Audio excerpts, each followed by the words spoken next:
പ്രിയപ്പെട്ടവരെ, സുഖല്ലേ? ഞാൻ കുറേ ദിവസമായി വീഡിയോ ഒക്കെ ചെയ്തിട്ട് സമയം കിട്ടിയിട്ടില്ലായിരുന്നു. അപ്പം ഇന്ന് എനിക്ക് കുറച്ച് പരിപാടികളൊക്കെ ചെയ്യാനുണ്ട്. അപ്പം ഞാൻ വിചാരിച്ചു എന്നാൽ പിന്നെ വീഡിയോ എടുത്തേക്കാം. ഇന്ന് വൈകുന്നേരം വരെ മക്കൾ വീട്ടിൽ തന്നെയായിരുന്നേ. അതായത് ഞാനും ലിജേഷേട്ടൻ്റെ മക്കൾ നിൽക്കുന്ന വീട്ടിൽ. ഇന്ന് എൻ്റെ വീട്ടിലേക്ക് പോയിട്ടേ ഇല്ല. അത് കാരണം വൈകുന്നേരം ആയപ്പോഴേക്കും അച്ഛൻ്റെ അമ്മയുടെയും വിളി വന്നു, എന്തേ പിള്ളേരെ കൊണ്ടുവിടാത്തേന്നും ചോദിച്ചു. അപ്പം ഞാൻ ഓർത്തു എന്നാൽ പിന്നെ അവരെ കൊണ്ടുവിട്ടിട്ട് വന്നിട്ട് സമാധാനമായിട്ട് ഡിന്നറൊക്കെ ഉണ്ടാക്കാമല്ലോ എന്ന്. കുഞ്ഞപ്പനും കുഞ്ഞാറ്റയും കൂടി വന്ന ഉടനെ ടി വി ഓൺ ചെയ്ത് വെച്ച് അതിൻ്റെ മുമ്പിലേക്ക് ഇരുന്നു. മുമ്പെങ്ങും ടി വിയെ കണ്ടിട്ടില്ല, കാർട്ടൂണേ കണ്ടിട്ടില്ല എന്നുള്ള രീതിയിലാണ് അവരുടെ ഇവിടെ വന്നാലുള്ള പെരുമാറ്റം. ഇത്ര നേരം വീട്ടിലിരുന്ന് കണ്ടിട്ടാണ് ഇവിടെ വന്ന് ഈ പരിപാടി കാണിക്കുന്നത്. ഞങ്ങൾ വന്നപ്പോഴേക്കും നല്ല വരിക്ക ചക്കപ്പഴം ഇരിഞ്ഞു വെച്ചിട്ടുണ്ടായിരുന്നു. അതങ്ങ് ഞങ്ങളുടെ മുമ്പിലേക്ക് എടുത്തു വെച്ചു. എല്ലാവരും കൂടി അതാണ് ഈ തട്ടിക്കൊണ്ടിരിക്കുന്നത്. ഇത് ഞായറാഴ്ച എടുത്തു വെച്ച വീഡിയോ ആണ് കേട്ടോ. ഇന്ന് സൺഡേ ആയതുകൊണ്ട് തന്നെ ഉച്ച കഴിയുമ്പോഴേക്കും മാമനും മാമിയും തുടങ്ങും ഈ ഫോണിൻ പ്രോഗ്രാം. അതിനിടയിലേക്ക് കുഞ്ഞു സംഘം നുഴഞ്ഞു കയറി.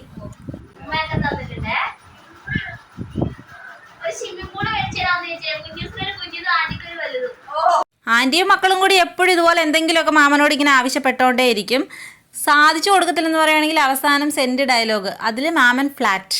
ഇവിടെ വന്നു കഴിഞ്ഞാൽ പിന്നെ കുഞ്ഞൂസ് അകത്തിരിക്കുന്ന പരിപാടിയേ ഇല്ല കേട്ടോ. പെരയ്ക്ക് ചുറ്റും ഇങ്ങനെ ഓടി നടന്നുകൊണ്ടിരിക്കും. എവിടെയൊക്കെ വലിഞ്ഞു കയറാൻ പറ്റുമോ അവിടെ എല്ലാം വലിഞ്ഞു കയറുവേ. ഒരാൾ അവളുടെ പുറകെ നടക്കാനായിട്ട് തന്നെ വേണം. ആ ടാസ്ക് പലപ്പോഴും കിട്ടുന്നത് അനുവിനാണ് കേട്ടോ. അവിടെ ചെന്ന് കഴിഞ്ഞാൽ പിന്നെ അനു അവളുടെ പുറകെ തന്നെ ആയിരിക്കും. അങ്ങനെ ഞങ്ങൾ അവരെയൊക്കെ വീട്ടിലാക്കി തിരിച്ചു പോന്നേ. ഇത് കണ്ടോ, മുറ്റത്ത് നിൽക്കുന്ന മാവാണേ, നിറച്ചും മാങ്ങയുണ്ട്. ഇതിൽ മൂവാണ്ടൻ മാവാണെന്ന് തോന്നുന്നു. ഇത് കൂടുതലും കൊണ്ടുപോകുന്നത് അണ്ണാനും വവ്വാലും ഒക്കെയാണ്. വീണ് കിടക്കുമ്പോൾ ഞങ്ങൾ എടുക്കാറുണ്ട്. നല്ല ടേസ്റ്റുള്ള മാമ്പഴമാണേ. വീട്ടിലേക്ക് വന്നപ്പോൾ മഴ പൊടിക്കുന്നുണ്ടായിരുന്നു. എന്നാൽ പിന്നെ ഒരു ചായ ഇട്ടേക്കാന്ന് വിചാരിച്ചു. ഞാനിങ്ങനെ പാല് തിളപ്പിച്ച് ആറിയ ശേഷം ഫ്രിഡ്ജിലേക്ക് എടുത്ത് വെക്കുവാണ് കേട്ടോ ചെയ്യുന്നത്. പാടയാക്കും. പാട ഇങ്ങനെ കിട്ടും നമുക്ക്. ഓക്കെ, ഇതെടുത്തിട്ട് ഞാനിപ്പം ഇങ്ങനെ ഒരു പാത്രത്തിലേക്ക് എടുത്ത് വെക്കും. ഞാനിതിൽ തൈരോ മോരോ ഒന്നും ചേർക്കുന്നില്ല. ഇതെനിക്ക് അവസാനം വെണ്ണയാക്കി എടുക്കാൻ വേണ്ടിയിട്ടാണ്. കുട്ടികൾക്കൊക്കെ കൊടുക്കുമ്പോൾ നമ്മുടെ വീട്ടിലുണ്ടാക്കി കൊടുക്കുന്നതാണല്ലോ നല്ലത്. എന്നിട്ട് ഞാൻ ഇതങ്ങ് ഫ്രീസറിലേക്ക് എടുത്ത് വെക്കുവാണ് ചെയ്യുന്നത്. ഇതിൽ നിന്ന് നമുക്ക് നെയ്യും എടുക്കാം. പിന്നെ ഇത് മാത്രം ബ്രെഡിലൊക്കെ തേച്ച് കൊടുക്കുവാണെങ്കിൽ കുട്ടികൾക്കൊക്കെ ഭയങ്കര ഇഷ്ടമാകും. ഞാനിവിടെ അങ്ങനെ തേച്ച് കൊടുക്കാറുള്ളതാണ്. നല്ല ടേസ്റ്റുമാണ് അങ്ങനെ കഴിക്കാനേ.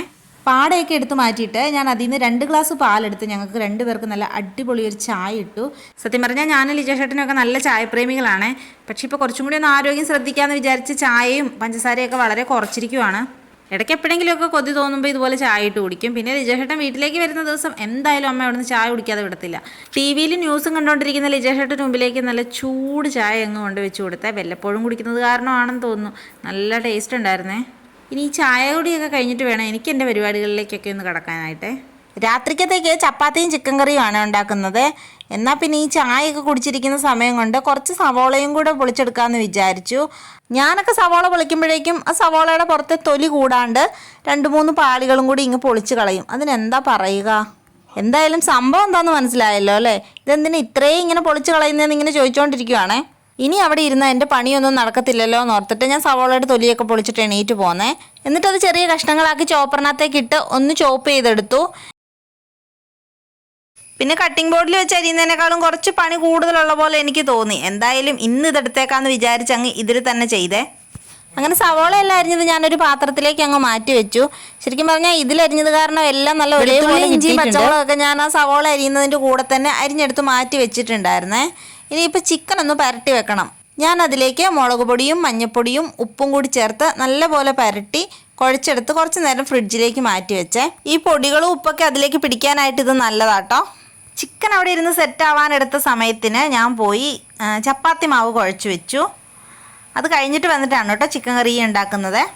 ആദ്യം എണ്ണ ചൂടാക്കി അതിലേക്ക് വെളുത്തുള്ളി, ഇഞ്ചി, പച്ചമുളകും കൂടി ഇട്ടിട്ട് അതിൻ്റെ ആ പച്ചമുളകൊക്കെ മാറുന്ന വരെ ഒന്ന് നല്ലപോലെ ഇളക്കി കൊടുക്കണം. എന്നിട്ട് അതിലേക്ക് ഞാൻ ആ ചോപ്പ് ചെയ്ത് വെച്ചിരിക്കുന്ന സവോള എല്ലാം കൂടി ഒന്ന് ഇട്ട് കൊടുത്തിട്ട് വീണ്ടും കടുകുവറ അതൊന്ന് ലൈറ്റ് ബ്രൗൺ കളറായി വരുമ്പോഴേക്കും ഞാൻ അതിലേക്ക് ഒരു തക്കാളിയും കൂടി ഇട്ട് കൊടുത്തു. എന്നിട്ട് വീണ്ടും ഇളക്കിയെടുക്കുന്നുണ്ട്.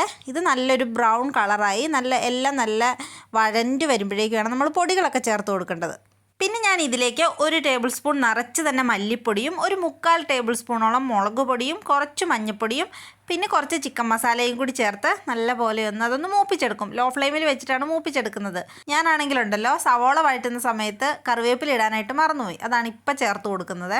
സവോളയിലേക്ക് ഞാൻ കുറച്ച് മുളക് പൊടി ഇട്ടിട്ടുള്ളത് കാരണം നമ്മൾ ഓൾറെഡി ചിക്കൻ മുളക് പൊടിയൊക്കെ ചേർത്ത് പരട്ടി വെച്ചിരിക്കുന്നതാണ്. അതുകൊണ്ട് അപ്പം മസാല റെഡി ആയപ്പോൾ ഞാൻ ആ ചിക്കൻ അതിലേക്ക് അങ്ങ് എടുത്ത് തട്ടി. എന്നിട്ട് ആ ചിക്കനിലേക്ക് എല്ലാ മസാലയും പിടിക്കത്തക്ക രീതിയിൽ നല്ല പോലെ ഒന്ന് ഇളക്കി കൊടുക്കുന്നുണ്ട്. ഈ സമയം വരെ പതുക്കെ ആടി തൂങ്ങി എല്ലാം ചെയ്തുകൊണ്ടിരുന്നതാണ്. അപ്പോഴേക്കും വീട്ടിൽ നിന്ന് കോള് വന്നു. കുഞ്ഞൂസ് അവിടെ കിടന്ന് ഭയങ്കരമായിട്ട് ബഹളം ഉണ്ടാക്കുന്നു, കൂട്ടാൻ വന്നു എന്നും പറഞ്ഞ്. ഒരു അരമണിക്കൂറിനുള്ളിൽ വരാമെന്ന് പറഞ്ഞിട്ടാണ് പിന്നെ ഫോൺ വെച്ചത്. അങ്ങനെ പറഞ്ഞെങ്കിലും ഉള്ളിലൊരു ടെൻഷൻ ഉണ്ടായിരുന്നു, ഇനി അവളവിടെ കിടന്ന് ഭയങ്കര ബഹളമായിരിക്കുമോ എന്ന് ഓർത്തിട്ട്. അങ്ങനെ ചിക്കനൊക്കെ ഇളക്കി ഒന്ന് മൂടി വെച്ച് മീഡിയം ടു ലോ ഫ്ലെയിമിൽ വേവിച്ചെടുക്കുവാണേ. ഇപ്പം ഞാൻ ചിക്കനിലേക്ക് വെള്ളം ഒന്നും ചേർക്കുന്നില്ല, അതിലുള്ള വെള്ളം തന്നെ ഇറങ്ങി വേകട്ടെ എന്ന് വിചാരിച്ചു. ഇനിയിപ്പോൾ അടുത്ത കോള് വരുന്നതിന് മുമ്പ് എന്തായാലും പോകണം. കുഞ്ഞൂസ് അവിടെ ടെററായി നിൽക്കുവാണോ എന്നുള്ളിലൊരു പേടി ഉണ്ടായിരുന്നേ. അത് കാരണം എല്ലാം പെട്ടെന്ന് ഇങ്ങനെ ആക്കി ഞാൻ എടുത്തു. ചപ്പാത്തി ഉണ്ടാക്കുന്നതിൻ്റെ കൂടെ തന്നെ ഇടയ്ക്ക് ഞാൻ ചിക്കൻ കറിയും കൂടി ഒന്ന് ഇളക്കി കൊടുക്കുന്നുണ്ട്. ഗ്രേവി കുറച്ചും കൂടി വേണമല്ലോ എന്ന് തോന്നിയപ്പോൾ ഞാനൊരു 1/4 ഗ്ലാസ് തിളപ്പിച്ച വെള്ളവും കൂടി ഇടയ്ക്ക് ഒഴിച്ചു കൊടുത്തിരുന്നേ. അങ്ങനെ നല്ല തിക്ക് ഗ്രേവിയോടുകൂടെ ചപ്പാത്തിക്ക് പറ്റിയ നല്ല ചിക്കൻ കറിയൊക്കെ ഇവിടെ റെഡി ആയിട്ടുണ്ട്.